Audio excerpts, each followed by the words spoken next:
잘 듣고 계신가요? 아름다운 소리책방입니다. 오늘은 2015년 경상일보 신춘문예 당선작이에요. 이은미 작가의 바람의 노래를 감상해 보시겠습니다.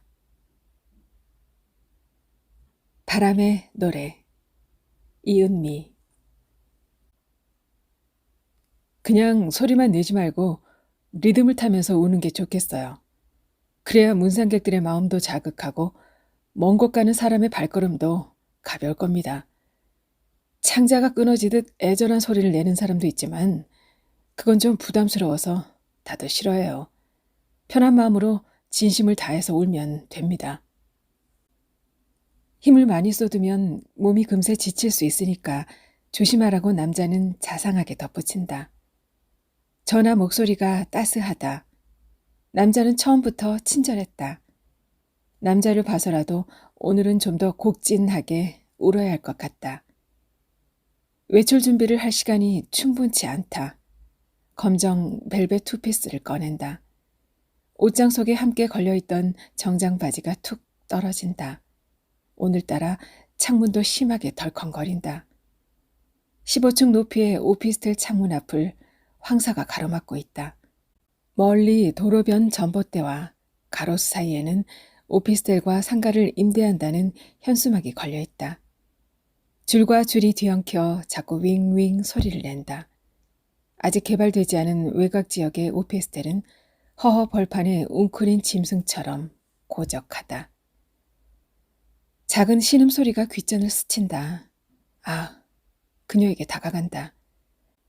은주씨, 오늘 뭐 할 거야? 중얼거려 본다. 그녀의 눈동자가 살핏 움직인다. 당분간이야. 남편의 여자였던 그녀를 오피스텔에 들이면서 생각했다.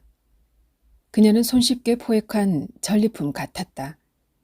임신 중독증으로 부종과 당뇨가 겹친 뱃속에서 그녀의 아이이자 남편의 아이는 한 줄기 빛도 쐬지 못하고 사라졌다. 그녀를 돌보는 것이 복수심에서 기인한 것은 아니다. 그녀가 우연히 내 앞에서 쓰러졌을 때 나는 헬스클럽 스트레칭 매트에서 몸을 일으켜 세우는 중이었다. 그녀는 바로 옆자리 매트 위로 철퍼덕 소리를 내며 널브러졌다. 눈을 홉뜬 채 미세한 경련을 일으키기 시작했다. 낮 시간대라 헬스클럽의 실내는 한산했다. 당황한 트레이너는 구급차를 불렀다. 나는 떠밀리듯이 구급차 뒷좌석에 올라탔다. 출장 중이던 남편은 그녀의 핸드폰으로 걸었던 트레이너의 연락을 받지 못했다.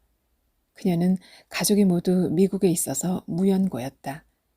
졸지에 나는 그녀의 보호자가 됐다. 외출에 앞서 그녀에게 정해진 식사를 제공해야 한다. 그녀는 후드에 구멍을 뚫어 튜브를 꽂고 있는 상태다. 환자용 영양액을 주사기로 빨아들인다. 칙! 목에 있는 거즈를 벗겨내고 튜브를 통해 주사기로 영양액을 100cc를 주입한다. 의사는 후드에 구멍을 뚫지 않으면 생명이 위태롭다고 말했다. 혼수 상태가 지속되어 식물인간을 면하기 어렵다고도 덧붙였다. 나는 보호자 동의서에 기꺼이 사인을 했다. 그녀의 생명이 위태롭다고 하지 않는가. 영양액이 흘러 들어가자 그녀는 감전이라도 된 듯 본능적으로 무릎을 세우려고 한다. 발가락 손가락을 움찔거린다. 후드 구멍을 통해 내려간 그녀의 생명줄이 보내는 신호일 것이다. 나는 50cc를 더 주입한다. 150cc가 한 끼 적정량이다. 가재 수건으로 그녀의 후드 구멍 주위를 닦아내고 소독한 거즈를 덮는다. 흘러내린 침이 손에 달라붙어 끈적거린다. 나는 수건에 따뜻한 물을 묻혀 그녀의 얼굴을 닦기 시작한다. 그녀의 얼굴은 이제 광대뼈가 도드라지고 눈자 위는 검붉게 변색되어 있다. 날렵한 콧날은 사라졌다. 깊게 함몰된 뺨과 거스러미가 잔뜩 일어난 입술을 가만가만 닦는다. 은주씨? 나는 조용히 그녀의 이름을 불러본다.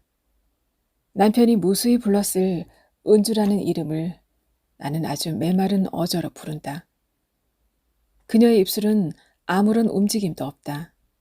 하지만 아마도 그녀는 속으로 내게 고맙다는 말을 하고 있을지도 모른다. 생명을 연장시키는 것이 그리 쉬운 일은 아니니까. 그녀의 옆구리를 들어 올린다. 악취가 번진다. 먹자마자 배설을 하는 그녀. 나는 기저귀를 갈지 않는다. 그녀의 양미간이 미세하게 일그러진다. 후드 구멍에서 글그렁거리는 소리도 새어나온다. 그녀가 쏟아낸 배설물을 꼭 제때 치워야 할 의무는 내게 없다. 그녀도 내가 자기를 항상 뽀송뽀송하게 해주리라고 기대하지는 않을 것이다. 꺼내놓은 벨벳 투피스를 입는다. 검정 스타킹은 어울리지 않는다. 비둘기색에 살짝 금사가 섞인 스타킹을 신는다. 머리에는 검은 베일을 더 쓸 것이다. 베일을 개서 가방에 집어넣는다. 나는 그녀에게 다가가 귀에다 입을 바짝 댄다. 다녀오겠다는 인사를 한다. 그녀의 눈꺼풀이 순간적으로 깜박거린다. 오늘이 아르바이트를 시작한 후 3번째 오는 날이다. 장례식장은 아담하고 정갈하다. 영정 속의 남자는 하얀 이를 드러내며 웃고 있다. 중국에서 섬유업을 하던 남자는 7년을 넘게 공들여 지어놓은 공장을 순식간에 중국 관리에게 빼앗겼다고 했다. 중국 공안과 같이 들이닥친 관리는 공장터의 큰 길을 닦아야 한다는 일방적인 통보만을 했다. 남자가 체결했던 20년 임대 계약서는 휴지 조각이 됐다. 너무도 어처구니 없는 일이라 남자는 자동차를 몰고 무작정 사막으로 향했다. 사막을 횡단하는 여행객들에게 발견되었을 때 남자의 사체는 모래 구덩이에 반쯤 잠겨 있었다고 했다. 목이 쉬어서 울 수가 없어요. 제 대신 목청껏 울어주세요. 허무하게 가버린 사람 원이나 없게요. 미망이는 내게 빨간 딱지가 붙은 드링크 젤을 건네주면서 담담하게 말한다. 슬픔의 뿌리가 가슴 속에 단단하게 얽혀있는 듯하다. 미망인의 앞이마에 털럭 같은 흰머리가 삐쳐나와 있다. 30대 중반의 나이에 어울리지 않게 거늙어 보인다. 칭얼거리던 아이가 미망인의 상복 고름을 잡아당겼다. 미망인은 옷서풀 여미며 아이를 안고 영화실 뒷방으로 들어간다. 나는 가방에 넣었던 베일을 집어든다. 검은 베일을 뒤집어 쓰자 영화실이 어둠 속에 잠긴다. 드문드문 보이는 문상객들이 베일을 쓴 내 모습을 흘낏거린다. 그들은 주춤거리며 선뜻 영정 앞으로 다가오지 않는다. 나는 배를 힘껏 부여잡는다. 신호를 내기 전에 배가 먼저 감지한다. 뱃속이 타오르는 듯 화텄해진다. 횃배 앓는 사람처럼 서서히 배가 뒤틀리기 시작한다. 배꼽을 타고 목구멍을 타고 올라오는 울음을 개워내기 시작한다. 울음소리는 나 자신도 놀랄 정도로 곡진하게 흘러나온다. 우연히 인터넷 사이트에서 곱게 치장한 여자가 눈물을 흘리는 사진을 보게 되었다. 꽃을 머리에 단 그녀의 표정은 슬픔과 희열이 뒤범벅이 된 기묘한 표정이었다. 온몸에 소름이 돋았다. 아무도 알 수 없도록 눈물로 치장한 그녀의 얼굴이 부러웠다. 나도 그런 얼굴을 지니고 싶었다. 그 일 이후로 매일 넘쳐나는 내 눈물을 팔고도 싶었다. 인터넷을 뒤졌다. 그냥 울어주는 것, 소리를 높이 내어 울어주는 것, 창자가 끊어지도록 울어주는 것. 곡소리에도 일정한 룰이 있고 가격도 천차만별이었다. 곡소리가 폭포수처럼 몰아칠 때, 곡소리가 100m 전방을 넘나들 때, 수백 명의 사람들이 곡소리에 심장이 벌렁거리며 슬픔에 휩싸일 때, 여러 분류가 그럴듯하게 묘사되었다. 나는 곧바로 울어주는 아르바이트라고 검색어를 입력했다. 아르바이트 자리는 어렵지 않게 구할 수 있었다. 당신은 올 준비가 되어 있는 사람 같군요. 내 얼굴을 훑어본 남자는 단번에 오케이 사인을 했다. 남자는 각종 아르바이트를 안 해본 것이 없었지만 올 수 있는 아르바이트가 그런대로 수요가 많다고 했다. 처음에는 사람 찾아주는 아르바이트를 했지만 사람을 찾아도 설득하기가 힘들고 험한 일이 많이 생긴다고 했다. 누군가 내 어깨를 살짝 건드린다. 미망인이다. 눈초리가 살짝 들려있다. 곡소리에 가속도가 붙어 멈추기가 힘들었다. 목을 외로 조금 꺾어본다. 미망이는 내 앞에 풀썩 앉더니 손을 들어 내 베일을 살짝 위로 올린다. 베일 속에서의 나는 눈물과 콧물이 뒤섞여 흘러내리는 보기 흉한 모습일 것이다. 제가 힘들어서 부탁을 하긴 했는데 사람들이 이상하게 생각하는 것 같아서 아무래도 제가 실수한 것 같아요. 아르바이트 하는 사람이라고 설명해도 자꾸 물어봐서 곤란하니까 그만 오시는 게 좋겠어요. 알았어요. 나는 아직 목구멍으로 치미는 눈물의 뿌리를 자르지 못해 꺽꺽대며 겨우 대답한다. 인터넷에서 보았던 여자처럼 처연하게 울고 싶어도 그게 뜻대로 되지 않는다. 매번 얼굴은 눈물 범벅이다. 차마 고개를 들기가 창피하다. 이망인에게 고개만 주워거린다. 뭐하는 여자야? 상가를 나서는 내 등 뒤에 수군거림이 이어진다. 나는 휘적휘적 상가를 빠져나와 아래층 대기실로 통하는 계단을 내려온다. 대기실 입구에 설치된 TV 모니터에서 황사주의보를 알리는 기상캐스터의 멘트가 흘러나오고 있다. 병원 현관 입구에 바람이 휘돌고 있는 모습이 보인다. 사람들이 무리지어 현관문을 열고 들어온다. 열려진 문틈으로 황사가 와락 들이닥친다. 대기실을 분주히 오가던 사람들의 검거나 흰 치마가 들썩거린다. 나는 갑자기 불어닥친 바람에 몸을 피하지 못하고 주춤거린다. 먼지를 옴팍 뒤집어 쓴다. 눈에 이물질이 낀 듯 시야가 뿌옇다. 눈이 따끔거리면서 미처 튀어나오지 못한 울음이 조금씩 목구멍을 타고 입으로 터져나오기 시작한다. 나는 대기실 바닥에 철퍼덕 주저앉는다. 그날도 황사가 심한 날이었다. 아침부터 황사주의보가 기상캐스터의 목소리로 전해졌다. 전날 오전부터 몽고 고비 사막에서 발생한 황사가 대륙 고기압 확장에 따라 서해 북부 해상을 거쳐 한반도 내륙으로 이동했습니다. 아이가 자꾸 퇴근하는 바람에 남편과 나는 황사주의보에도 불구하고 놀이공원에 가야 했다. 놀이공원은 아이를 대동한 사람들로 가득 차 발을 내딛기조차 힘들었다. 부유하는 먼지가 진군하는 병정들의 말발굽 사이에서 길을 잃고 오락가락 하는 듯했다. 대다수의 사람들이 마스크를 착용하고 있었다. 사람들의 모습이 만화 캐릭터같이 우스꽝스러웠다. 나는 놀이공원의 경사진 언덕길 입구 저 못한 나무 의자에 앉았다. 바로 옆 세장에서 극락조가 무지갯빛 날개를 펼쳤다. 원앙 한 쌍이 서로의 꽁지를 애무하고 있었다.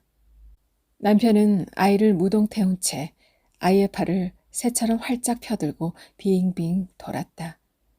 아이는 온전히 남편의 차지가 되었다. 부자의 모습이 슬로 비디오로 아련하게 펼쳐졌다.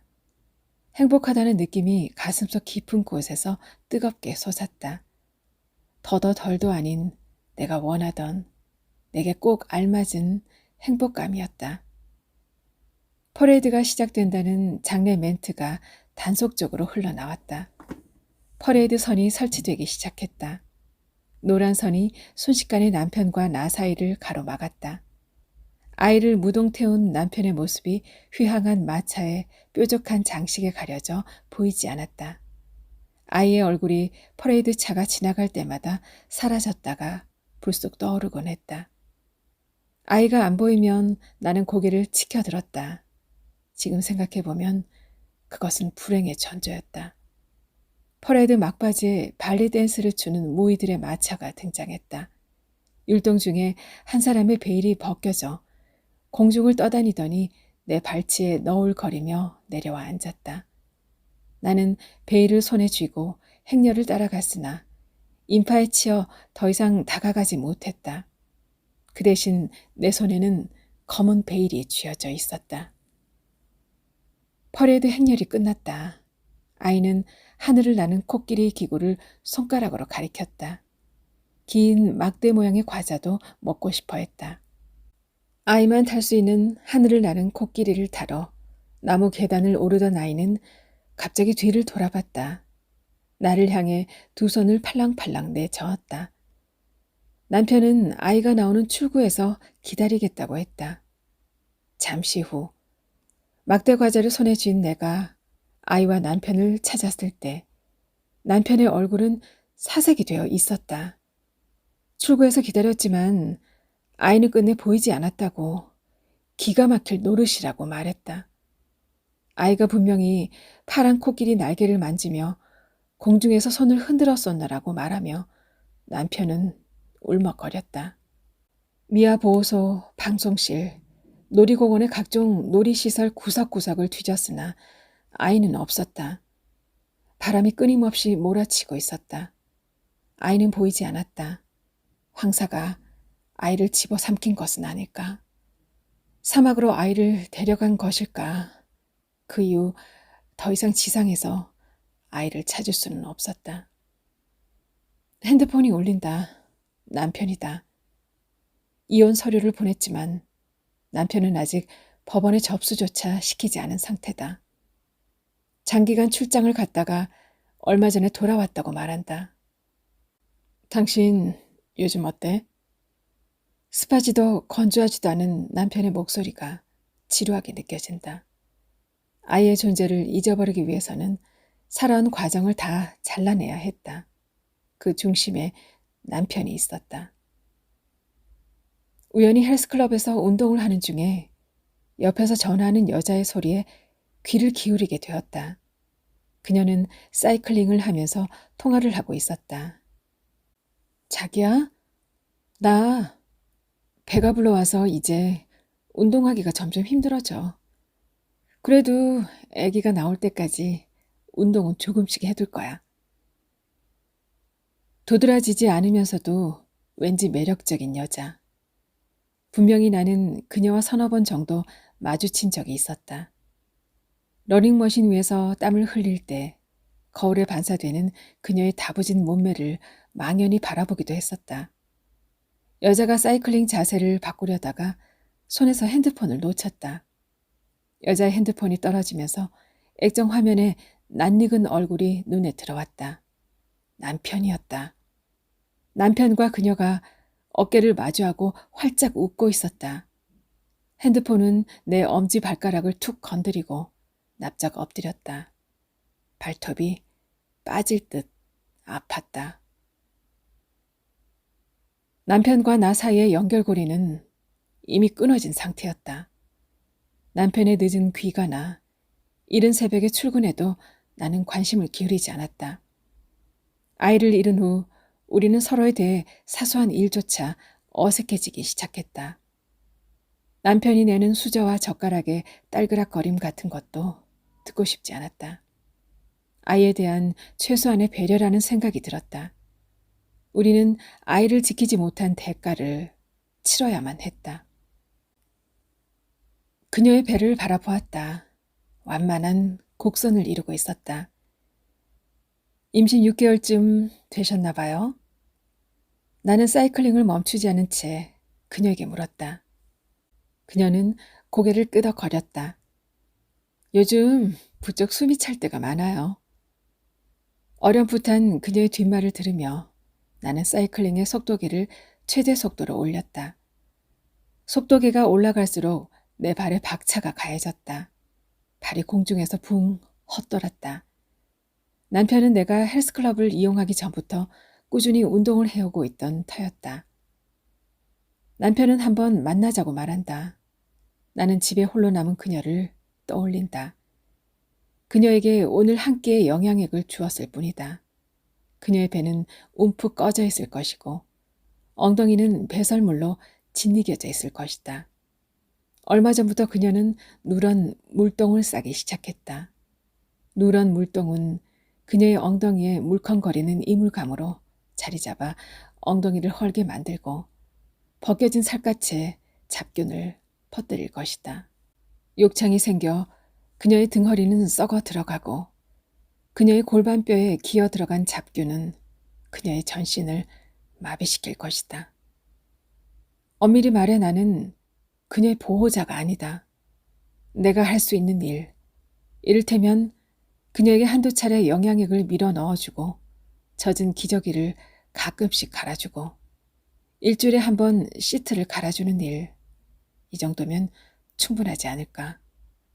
그 이외의 것은 내가 할 수 있는 일도 아니고 나는 그런 일을 하고 싶지도 않다. 아참, 그녀의 뚫린 목구멍으로 튜브를 넣어 가래를 빼내는 일을 잊어버렸다. 석션은 보통 하루에 3번 정도는 해주어야 호흡하기가 수월하다. 가래가 가득 차오르면 먼저 기도가 막힌다. 가느다란 기관지로 한꺼번에 몰려온 가래가 그녀의 호흡을 중단시킬지도 모른다. 나는 잠시 생각하다 남편에게 대답한다. 오늘 시간 낼게. 오피스텔 부근에서 약속을 정한다. 남편은 오피스텔의 대략적인 위치만 알고 있다. 오피스텔은 원래 쌍둥이 건물처럼 지으려고 하다가 건축업자가 부도를 내고 도망갔다는 소문이 무성하다. 바로 옆에는 한동안 장막이 쳐져 있었고 땅을 파던 굴착기 소리도 들을 수 있었다. 굴착기가 사라진 곳에는 꽤 깊게 패인 웅덩이와 그 웅덩이에서 뱉어낸 흙더미가 군데군데 쌓여 있다. 간혹 술에 취해 그 웅덩이에 빠진 사람들이 지르는 비명소리도 심심찮게 들을 수 있다. 아이가 사라진 후 나는 혼자 있을 수 있는 공간이 필요했다. 남편에게는 알리고 싶지 않았다. 오피스텔 계약을 하고 입주를 망설이고 있을 때였다. 그녀는 내 앞에서 벼락을 맞듯 넘어졌고 남편은 한동안 방황하는 듯 보이더니 오랜 기간 출장을 떠났다. 오피스텔 옆 공터에는 밤이 되면 주홍빛 휘장을 두른 포장마차가 들어선다. 간혹 이곳을 통과하는 사람들이 길가에 차를 주차하고 국수를 먹는다. 아직도 분양 중이라는 현수막을 내건 부동산 업자들이 우르르 떼거리로 몰려들기도 한다. 정부의 부동산 대책이 그들의 안주거리가 되기도 한다. 남편은 주홍빛 포장마차 문을 열고 들어온다. 내가 입은 검은색 투피스를 보고 놀라는 눈치다. 당신 검정색 싫어했잖아. 나는 아무 대답도 하지 않은 채 조금 열린 포장마차 휘장을 통해 그녀가 누워있는 오피스텔의 위치를 가늠해 본다. 그녀의 그르렁거리는 숨소리가 또렷하게 들리는 듯하다. 빨리 서류를 정리해주면 좋겠어. 내 말이 끝나기가 무섭게 남편은 술을 입으로 털어넣는다. 여전히 남의 말에는 무관심한 척하는 그 사람 특유의 행동이다. 요즘 생활은 어떻게 하지? 내 돈도 안 받잖아. 나 아르바이트해. 실컷 울 수 있는 아르바이트. 그런 아르바이트가 있나? 놀랍군. 하기야 사람 찾아주는 직업도 있으니까. 누구 찾을 사람이라도 있어? 나도 모르게 꼴딱 침을 삼킨다. 나는 그녀를 보호하고 있을 뿐이니까 괜찮다. 그냥 알고 지내던 사람이 갑자기 없어져서 말이야. 감쪽같이. 담담한 어조로 말하지만 남편의 목소리에는 떨림이 있었다. 쥐고 있던 술잔이 흔들린다. 나도 감쪽같이 없어진 내 자식을 찾아 헤매고 있어. 넌 여자를 찾고 있다고? 자식을 잃어버린 부모가? 주머니에 넣고 있던 손에 저절로 경련이 일어난다. 바로 앞에 얼굴을 드러낸 남편의 붉게 충혈된 눈이 점점 더 내 앞으로 다가온다. 남편이 손을 내밀어 내 뺨을 어루만지려 한다. 나는 남편의 손을 밀어낸다. 누워있는 그녀의 혼몽한 눈이 떠오른다. 가래가 끓고 있을 그녀의 목구멍. 무한해진 남편의 목구멍으로 꿀꺽꿀꺽 술이 넘어간다. 그녀가 떨어뜨린 핸드폰 액정 화면에서 남편의 모습을 본 이후에 나는 아이가 사라진 시각, 남편의 통화 내역을 알아보았다. 남편은 아이가 하늘을 나는 코끼리 기구를 타고 손을 흔들던 그 시각에 그녀와 통화를 했다.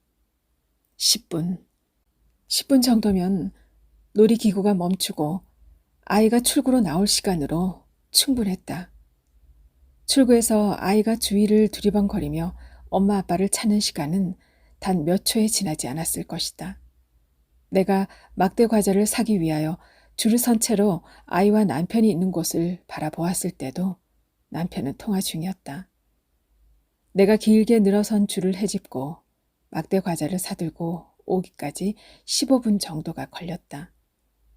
내가 자리를 뜨자마자 남편은 그녀에게 전화를 한 것이다. 핸드폰 벨이 울린다. 아이래요, 6살짜리. 오늘 낮에도 힘들었는데 괜찮겠습니까? 아이 엄마는 혼절해 있고 어른들도 그렇고 특별히 울어줄 사람이 없다고 합니다. 내일 바로 화장할 거라는데. 남자의 목소리에 미안함이 묻어있다. 핸드폰에서 새어나오는 남자의 음성이 들린 탓인지 남편의 얼굴이 잔뜩 찌푸려진다. 딴 놈이 생긴 게로군? 어쩐지. 남편은 벌떡 일어나 포장마차 휘장을 걷으며 휘청휘청 걸어 나간다. 나도 곧바로 일어나 돈을 계산하고 남편의 뒤를 따라간다. 남편은 공사장 주변에 쌓아놓은 흙더미를 발로 차며 넘어지기를 반복한다. 이윽고 허리를 꺾더니 끄끄 토사물을 뱉기 시작한다. 나는 남편의 등을 쳐주려고 손을 내밀다가 이내 손을 잡는다. 아이가 사라진 그 10분의 시간을 그녀와 통화하느라 아이를 놓친 남편, 그 사실을 알게 된 것도 그녀의 보호자가 된 것도 다 우연이다. 하지만 그녀는 지금 내 오피스텔에 누워있다. 사지가 묶여 옴짝달싹 못하는 짐승처럼. 나는 오피스텔을 올려다본다. 불이 켜진 창문이 별로 없다. 그녀가 누워있는 15층의 창문에도 휑한 달빛만 무리지어 있다. 물론 그녀도 어둠 속에서 입술을 달싹거리며 몸부림을 치고 있을 것이다. 남편은 음식물을 토해내면서 무릎을 꺾은 채 흙더미 위에다 머리를 박고 있다. 내가 다가서자 남편은 반사적으로 내 팔을 부여잡는다. 엉겁결에 나는 남편의 어깨를 힘껏 밀어낸다. 남편은 몸을 가누지 못하고 뒤로 넘어진다. 남자는 병원 로비에 나와 서성이며 나를 기다리고 있다. 그는 코트에 깃을 세우며 나를 향해 웃는다. 오늘은 말하자마자 제까다고 왔군요. 항상 까다로웠잖아요. 불러내기가 어찌나 힘들었는지.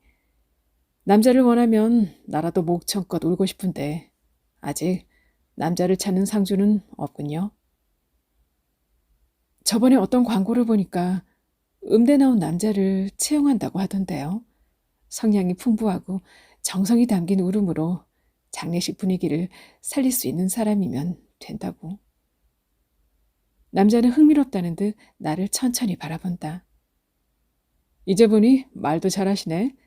처음 아르바이트를 하겠다고 찾아왔을 때는 울려고 아예 작정한 사람 같았는데. 허허. 남자가 말끝을 흐리며 웃는다.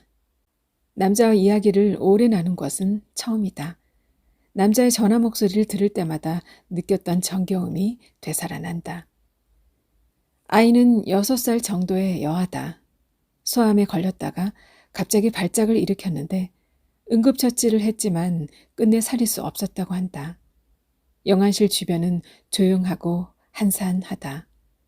아이의 엄마는 영안실 뒤쪽 방에 실신한 채 누워있다고 했다. 영정사진 속 아이는 돌쟁이다. 어릴 때부터 아프기 시작한 아이의 유일하게 아프지 않은 모습일 것이다. 눈을 두리거리는 아이의 모습이 갈 곳 잃은 천사 같다. 아이의 영정사진 밑에 얼룩이 묻어있는 것이 눈에 띈다. 나는 휴지를 꺼내 침을 묻혀 얼룩을 지운다. 얼룩은 잘 지워지지 않고 점점 더 번진다. 모래바람이 불어 닥치듯 시야가 뿌옇게 흐려진다. 갑작스레 목구멍이 타들어가는 것 같다. 장례를 치러줄 수도 없는 내 새끼, 사라진 내 새끼. 가슴께가 핫핫 타오른다. 불구덩이 속에 뛰어들면 이럴까? 뜨거워 견딜 수 없다. 나는 검은 벨벳 윗옷을 벗는다. 가슴팍을 부여잡는다. 너무 뜨겁다. 가슴을 쥐어뜯다가 손으로 바닥을 쾅쾅 내리친다. 급기야 바닥이 널브러진다. 사람들이 모여든다. 웅성거리는 소리가 들린다. 누군가 내 어깨를 감싸 안는다. 나를 일으켜 세운 뒤 남자는 내 옆에 벗어놓았던 옷을 챙기기 시작한다.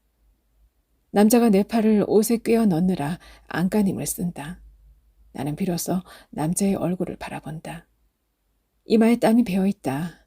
남자는 아이의 가족에게 연신 머리를 조아리며 나를 부축하고 상가를 빠져나온다. 어깨를 감아준 남자의 손이 따뜻하다. 왜 오늘은 베일을 쓰지 않았죠? 베일을 쓸 때는 씩씩해 보이고 울음소리도 듣기 좋았는데 마치 성스러운 의식을 행하는 사람 같았거든요. 남자가 내 머리카락을 가만 쓰다듬는다. 남자는 나를 보듬듯 안고 밖으로 나와 차로 향한다. 히터가 켜진 차 안은 따뜻하다.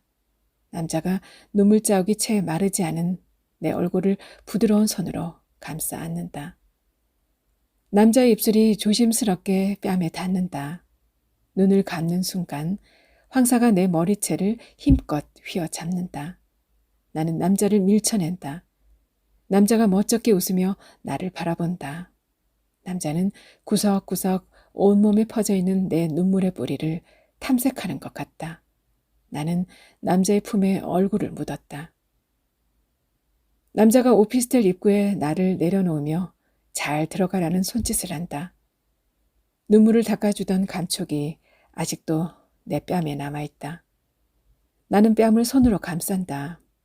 누군가 내 눈물을 좀 더 일찍 닦아줬더라면. 나는 문득 남편이 빠졌던 웅덩이로 다가가 안을 들여다보았다. 어둠이 깊게 깔려있다. 아무런 기척도 느껴지지 않는다. 남편은 자신이 원하는 것은 무엇이든 갖고야 마는 그런 사람이었다. 하지만 혼자 힘으로 기어 올라오기는 힘들었을 것이다. 비명을 질렀을까? 남편의 비명이 오피스텔 15층 그녀의 귓가에도 들렸을까? 그들이 내지르는 비명이 허공 어딘가에서 서로 뒤엉키진 않았을까? 오피스텔 번호키를 꾹꾹 누르고 현관문을 연다. 현관 인공감지 등이 켜짐과 동시에 부스럭대는 소리가 들린다. 실내에 악취가 진동한다. 인기척 소리에 눈을 치켜뜬 채 나를 바라보는 그녀의 모습이 희미하게 보인다. 잔뜩 원망에 찬 시선이다. 그녀가 누워있는 침구는 겹겹이 접혀있다. 온 힘을 다해 움직거렸을 그녀의 시위는 겨우 자기 육신이 깔고 놓은 침구를 조금 흐트려 놓았을 뿐이다. 하루 종일 잘 지냈어요? 나는 상냥하게 인사한다.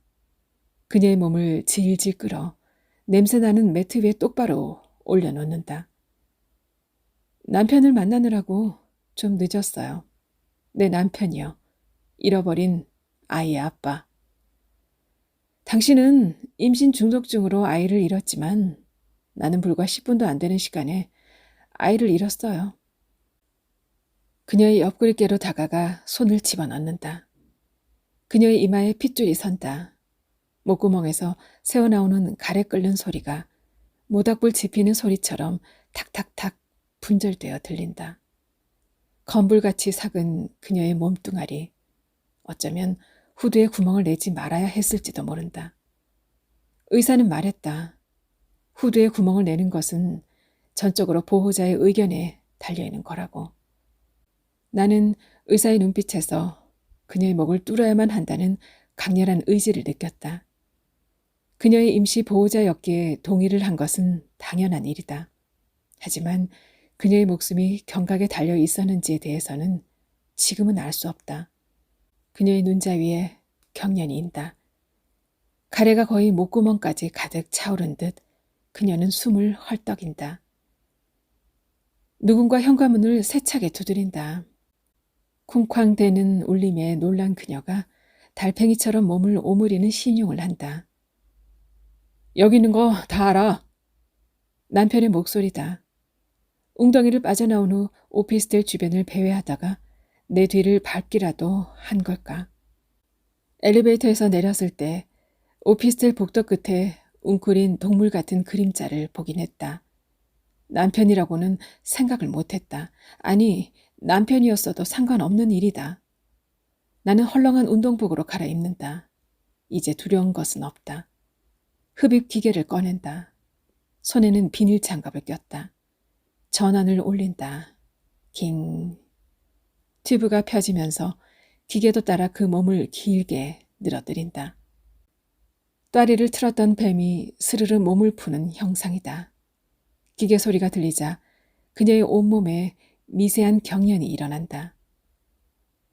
나는 그녀의 후드 구멍으로 10mm 굵기의 튜브를 조금씩 밀어넣는다. 가래는 순식간에 튜브에 가득 빨려 들어온다. 그녀의 얼굴이 시퍼렇게 질린다. 나는 튜브를 그녀의 목구멍에서 빼내고 준비한 그릇에 가래를 털어낸다. 가래 모양이 꾸물거리는 벌레 같다. 다시 그녀의 목구멍으로 튜브를 집어넣었다가 빼는 행위를 반복한다. 그녀의 얼굴이 백납처럼 창백해진다. 석션을 할 때의 느낌은 힘센 남자가 목을 조르는 느낌이라고 누군가 말하는 것을 들었다.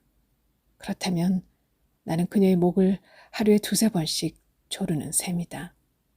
2~3번씩 그녀의 목을 쥐락펴락 조르는 일이 그녀의 목숨을 부지하게 만드는 일이었다.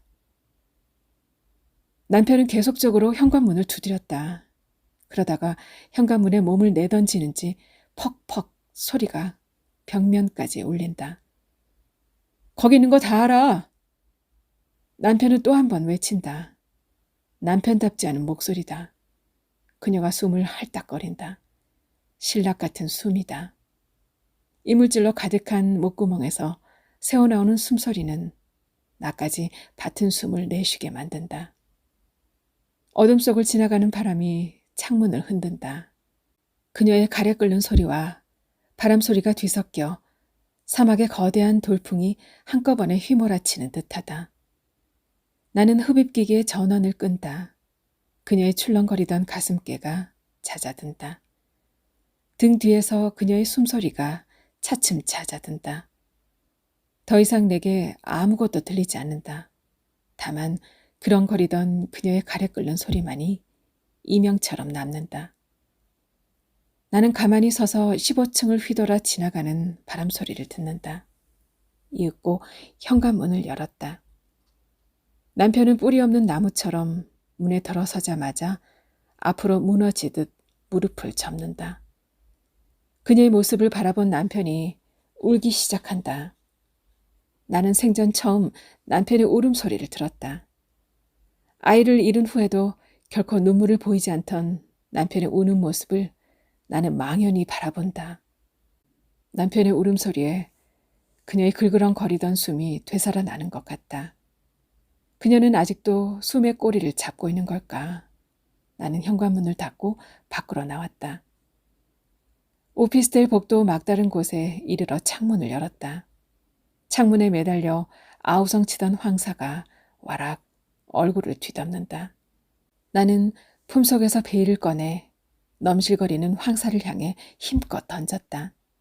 베일은 새처럼 공중을 한 바퀴 선회하더니 시야에서 천천히 사라져갔다. 나는 창문을 닫고 비상구를 통해 계단을 내려오기 시작했다. 어디선가 짐승 같은 울부짖음이 들려왔다. 마지막 계단에 발을 내디뎠을 때 황사는 더 이상 보이지 않았다. 발걸음이 점점 가벼워졌다.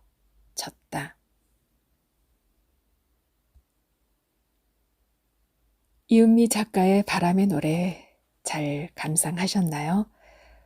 소설은 내게 삶의 미로이자 실타래, 올곧게 나갈 것이라고 말하는 이은미 작가의 당선 소감을 함께 하겠습니다. 시리고 시린 가슴이 뻥 뚫립니다. 허허로운 사막을 홀로 걷다가 신기루를 만난 느낌입니다. 가장 힘들고 처절할 때 보물처럼 찾아온 귀한 낭보. 아리아드네가 건넨 실타래를 생명줄처럼 부여잡은 테세우스가 미로를 탈출할 때 이런 기분이었을까요? 소설은 제게 삶의 미로이자 실타래였습니다. 그런 양면성이 저를 오랫동안 소설 곁에 머무르게 한 것 같습니다. 테세우스는 미로를 빠져나온 후 아리아드네를 버렸다고 합니다.